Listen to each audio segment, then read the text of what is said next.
Hey, hello guys, today I'm going to show you how to change the username of your Threads account on your mobile device. Now it's a very easy process, so let's get straight into it. The first thing that you want to do is open up your mobile device and head down to the Threads application.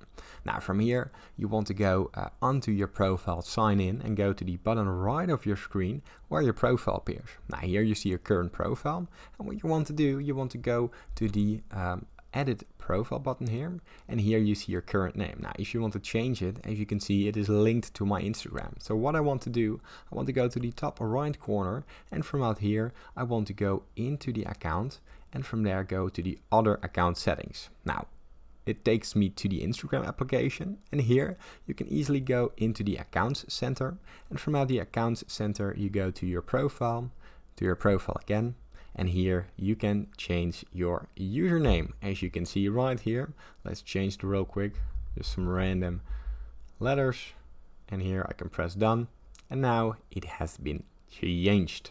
Now let's wait a couple of seconds till it actually has been changed, and as you can see, when I go back and refresh it, my username has changed. It's easy as that.